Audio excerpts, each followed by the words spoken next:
Good evening. It's an ad campaign about New Mexico to get tourists to come to New Mexico. But in a state that has become famous for its TV and movie know-how, the state contract to make the ads went out of state.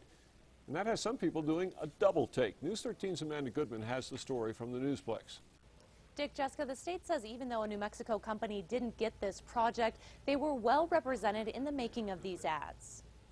We shot all around the state, many locations that we fit into this 4-day shoot. New Mexico's tourism secretary says that 4-day shoot was for the ad campaign the state will roll out next month.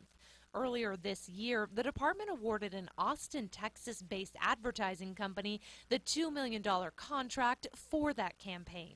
Somehow I think we who live here in New Mexico never quite think we're good enough. If you're ever going to seek something, you've got to go out of state to find it. Tonight, local production companies, crews, and the union say that's happened again.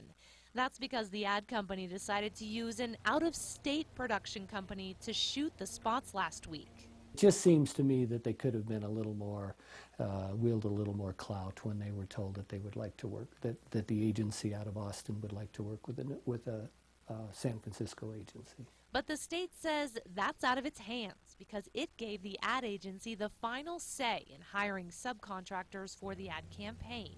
Even though it was shot by out-of-staters, the tourism department says New Mexicans weren't left out. At any given time, over half the people on the shoot were from New Mexico. The entire cast is from New Mexico. The casting agency we used was from New Mexico. The location services were from New Mexico. Still, local companies say in a state known for its TV and film production, not being chosen to take on this homegrown task is bothersome. We as production people just need to work harder in convincing state entities that they've got something very good in their own backyard.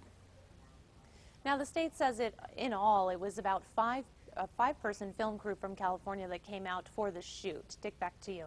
Right, Amanda, the ad campaign will be unveiled in April in states like Arizona, Colorado, and Texas, then in other states after that, to help combat those surveys that show most Americans have no clue about what or where New Mexico is.